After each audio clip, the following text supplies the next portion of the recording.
महाराज, महाराज, महाराज, महाराज, महाराज।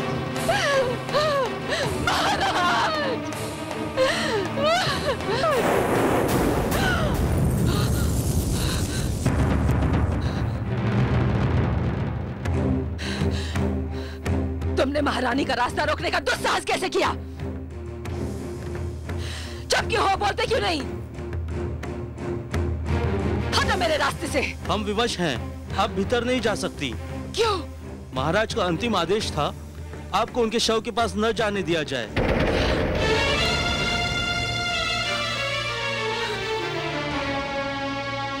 नहीं, नहीं, नहीं।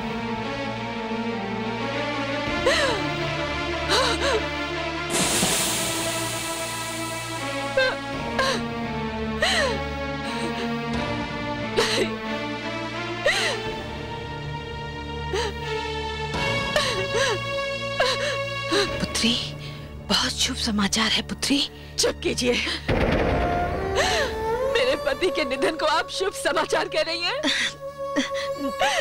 आप जानती हैं, मुझे तो उनके अंतिम दर्शन करने से भी रोक दिया गया। महाराज का निधन हो गया, ये तो बहुत ही अशुभ समाचार है। किंतु शुभ समाचार ये है कि पुत्र भरत लौट आए हैं।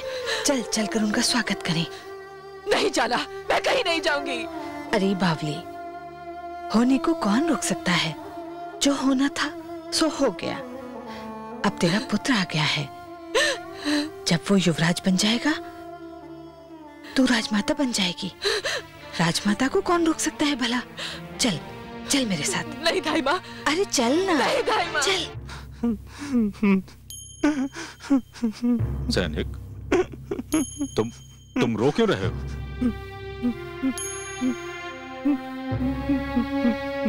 क्या हुआ, रो क्यों रहे हो तुम? तुमने सुना नहीं? भ्राताश्री तुमसे तुम्हारे रोने का कारण पूछ रहे हैं।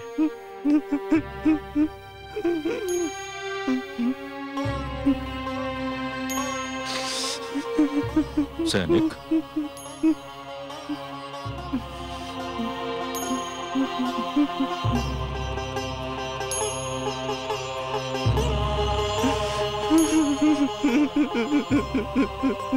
क्या हुआ?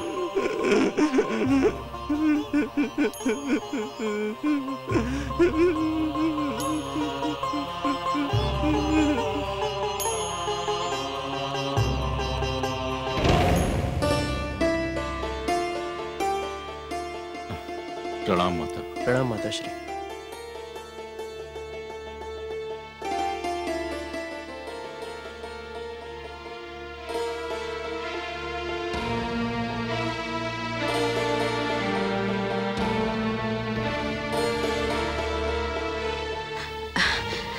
अपने पुत्र की आरती नहीं उतारोगी? लो।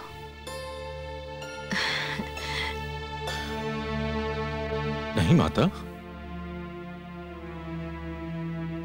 आज ये अचानक मेरी आरती उतारने की कौन सी आवश्यकता आ गई?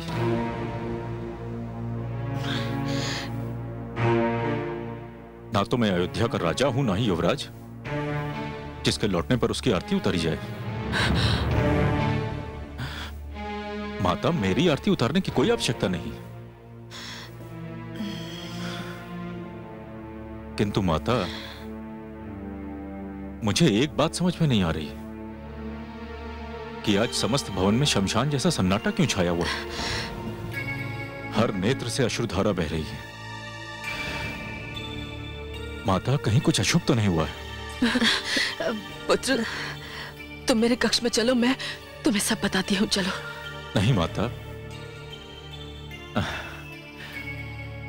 माता, जिस प्रकार नदी के निकट आकर प्यासे की प्यास और अधिक बढ़ जाती है, उसी प्रकार अयोध्या में आकर अपने भ्राताश्री के दर्शन की अभिलाषा मेरी और अधिक बढ़ गई है। कई दिवस से मैंने उनका मुख नहीं देखा। माता, आप नहीं जानती मेरे मन की क्या दशा है। जब तक मैं अपने भ्राताश्री के दर्शन न कर लूं, मुझे चैन नहीं पड़ेगा। माता आप जाएं, मैं अभी आता हूं। रुक जा पुत्र। नहीं माताश्री, माताश्री आप जानती हैं कि भ्राताश्री मेरे प्राण हैं।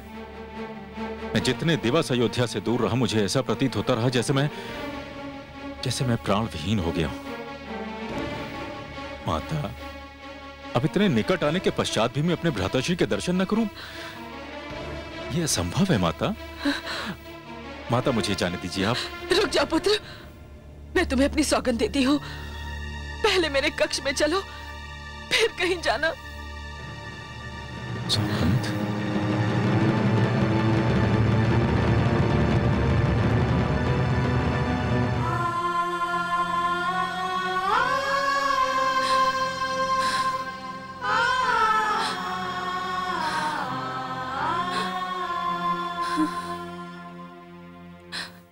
कहीं नहीं आई तुम्हारे साथ पुत्रवधू? वो तो सूचना सुनते ही वहां से चल दी थी माताश्री। फिर क्या हुआ ये हमें ज्ञात नहीं।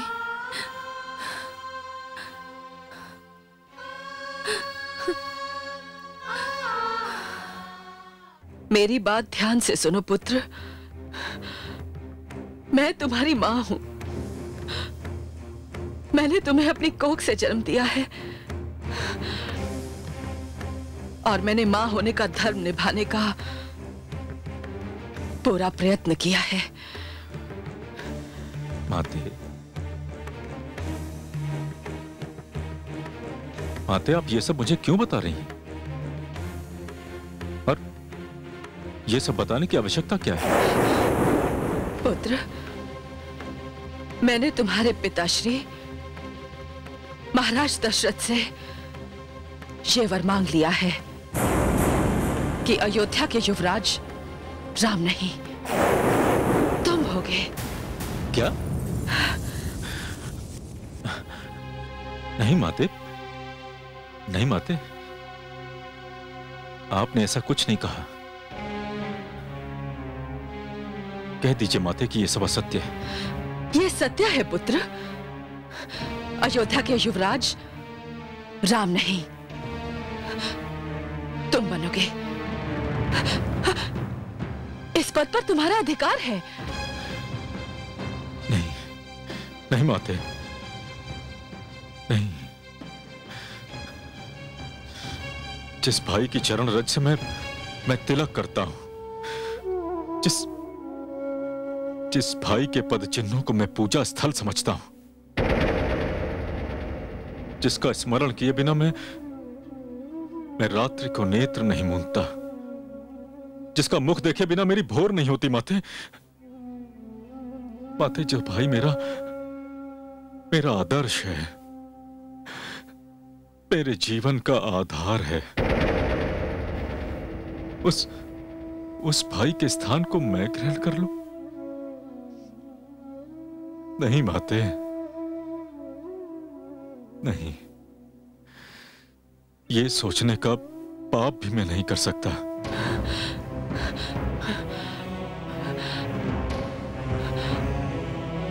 भावुक मत बनो पुत्र। ये निर्णय हो चुका है। ये निर्णय नहीं, यह अन्याय है माते, और मैं यह अन्याय कदापि नहीं होने दूंगा। मैं भ्राताश्री के पास जाकर कहूंगा कि यह निर्णय चाहे जिसने लिया हो, भरत इस निर्णय को अस्वीकार करता है। मैं इस महापाप का भागीदार नहीं बन सकता माते। राज मुकुट तुमको मिला, राम गए वनवास, अब जाकर पूरी हुई मेरे मन के आस। अनहोनी हानि हुई, लगा हृदय पर बाण, सुनकर माता के वचन भरत हुए निष्प्राण। भरत हुए निष्प्राण